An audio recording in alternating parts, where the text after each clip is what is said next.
জোনাই আদৰ্শ বান শিবিৰৰ বৰ্ণাঢ্যৰ ভৱিষ্যত অনিশ্চয়তা কেতিয়াবা পুনৰ সংস্থাপনৰ ব্যৱস্থা গ্ৰহণ কৰিব চৰকাৰে বৰ্তমান সময়লৈ নাই কোনো নিশ্চয়তা বিগত প্ৰায় 4 মাহ পূৰ্বে অহা প্ৰলয়ংকাৰী বানে সম্পূৰ্ণৰূপে ধ্বংস কৰি গৈছিল জোনাই শিৱগুৰি অঞ্চলক প্ৰলয়ংকাৰী বানৰ মাজতে প্ৰশাসনে শিৱগুৰি অঞ্চলৰ প্ৰায় 50টাকৈ অধিক পৰিয়ালক উদ্ধাৰ কৰি জোনাই আদৰ্শ বান শিবিৰত ৰখাৰ ব্যৱস্থা গ্ৰহণ কৰিছিল কিন্তু প্ৰায় 4 মাহ উকলি যোৱাৰ পিছতো বৰ্তমানলৈকে এই সকল বান শিবিৰত থকা লোকৰ বাবে পুনৰ সংস্থাপনৰ কোনো ব্যৱস্থা গ্ৰহণ নকৰিলে ফলত দিনে নিশাই অনিশ্চয়তাৰ দিন পাৰ কৰিছে বৰ্ণাঢ্যই প্ৰশাসনৰ ফালৰ পৰা দালি চাউল আলু আৰু নিমখৰ ব্যৱস্থা গ্ৰহণ কৰিছে যদিও পুষ্টিকৰ খাদ্যৰ অভাৱত ভুগিছে কণ কণ শিশু মহিলাসকল অকল পুষ্টিকৰ খাদ্যই সমস্যা নহয় পিন্ধা উৰা কাপোৰৰ অভাৱেও দেখা দিছে শিশু মহিলাৰ মাজত নামমাত্ৰ আদৰ্শ বান শিবিৰ নাই উপযুক্ত সুবিধা প্লাষ্টিকেৰে নিৰ্মাণ কৰা স্নানাগাৰ শৌচাগাৰ সম্পূৰ্ণৰূপে জহি হৈ গৈছে ফলত মহিলা আৰু যুৱতীসকল বিশেষ সমস্যাত পৰা পৰিলক্ষিত হৈছে তদুপৰি এটা ঘৰতে প্ৰায় 50টাতকৈ অধিক পৰিয়ালে বসবাস কৰাত বিভিন্ন সমস্যাই দেখা দিছে মহিলা যুৱতীসকলৰ মাজত যিকোনো সময়ত অপ্ৰীতিকৰ ঘটনা সংঘটিত হোৱাৰ আশংকা কৰিছে শিবিৰত থকা লোকসকলে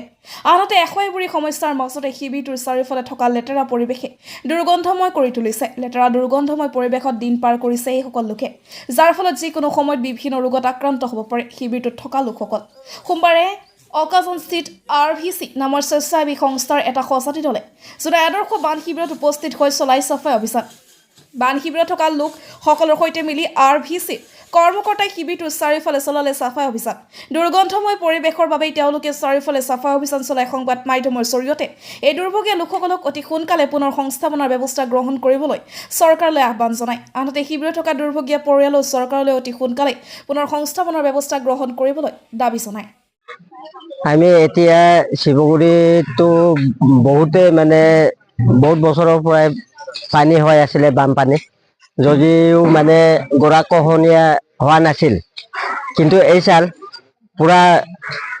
গড় মাটি বাৰী গৰা কহাই লৈ গ'ল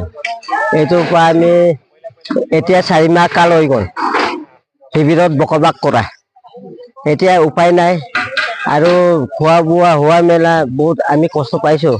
যদি চৰকাৰে আমাক যদি কোনো স্থাপন নিদিয়ে এইটো যদি ডাইৰেক্ট দিব নোৱাৰো বুলি যদি কয় আমি অৰুণাচলত অলৰেডি আমি ভাগিদাৰী বা কাৰোবাৰ মালিকৰ লগত আমি হাত ভৰি ধৰি সেৱা কৰি হ'লেও আমি ভাগিদাৰীত থাকিম যদি চৰকাৰে যদি দিয়ে কিন্তু অলপ সোনকালে দিব লাগে বুলি মই চৰকাৰক চৰকাৰৰ ওপৰত মই অনুৰোধ কৰিছো যদি নোৱাৰে আমি বাগে বাগে গুচি যাম আমি নিজে য'ত হ'লেবি আজিৰা কৰি হ'লেবি আমি খাব লাগিব এনেকে সদায় চলি থাকিব নোৱাৰো আমি এইটো কাৰণে মই বহুত দুখ পাই আছো গোটেই এতিয়া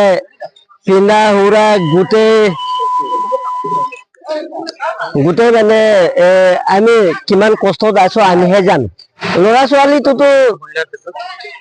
মহিলাৰ ক্ষেত্ৰততো উপায় নাই মহিলা বাগে ইহঁতে কেনেকে চলিছে মহিলাবিলাকক আমি সুধিবলৈ অলপ পুৰুষ মানুহতো মুস্কিল আছে না ইহঁতৰ বিভাগটো ইহঁতে ক'ব মোৰ যি নেকি কষ্টটো মই কৈছো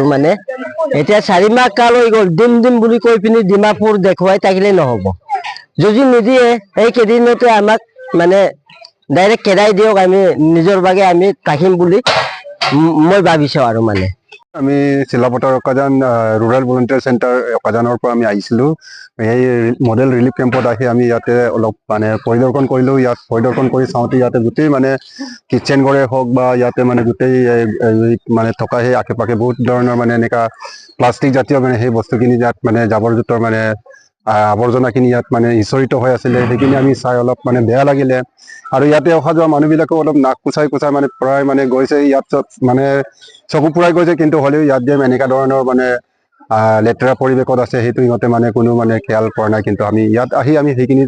চাই মেলি আমি কি কৰিলোঁ ইয়াত যে ইয়াৰ পৰা বিভিন্ন ধৰণৰ বেমাৰ হ'ব পাৰে সেইটো আমি লক্ষ্য ৰাখি আমি অলপ আমি আমাৰ তৰফৰ পৰা সেইখিনি চাফাই অভিযানখিনি আমি আৰম্ভ কৰিলোঁ আৰু চাফাই অভিযান চবকে আমি সজাগ কৰি মেলি চবকে লগাই হাতে কামে লাগি মেলি আমি কিটচেন ঘৰে হওক বা আমি সেই গোটেইখিনি চাৰিওফালে আমি চাফ চিকুণ কৰিলোঁ। Thank you. বিশেষকৈ যেনেকুৱা পৰিৱেশ হৈছে আপুনি প্ৰশাসন বা অঞ্চলৰ কি আহ্বান কৰি আছে? তো আমি সেইটোৱে আহ্বান কৰিব বিচাৰোঁ, যিটো ইয়াত বিভিন্ন ধৰণৰ ইয়াত ডিপাৰ্টমেণ্ট আছে, ইয়াতে যিবিলাক ডিপাৰ্টমেণ্টৰ সেই কাম আছে সেইখিনি অকণমান তেখেতলোকে অকণমান চকু ফুৰাই অন্তত অলপ মানে সেইখিনি ব্যৱস্থা ল'বৰ কাৰণে আমি আমাৰ তৰফৰ পৰা আহ্বান জনাইছোঁ। প্ৰায় 50 ঘৰতকৈ অধিক লোক ইয়াত বৰ্তমান আছে,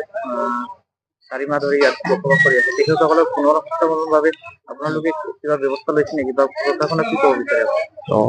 আমাৰ ফালৰ পৰাতো আমিতো বেচৰকাৰী অনুষ্ঠান, গতিকে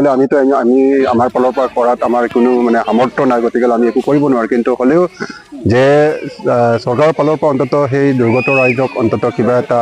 ব্যৱস্থা কৰিবৰ কাৰণে আমি সংস্থাপন এটা দিবৰ কাৰণে আমি আহ্বান কৰিছোঁ।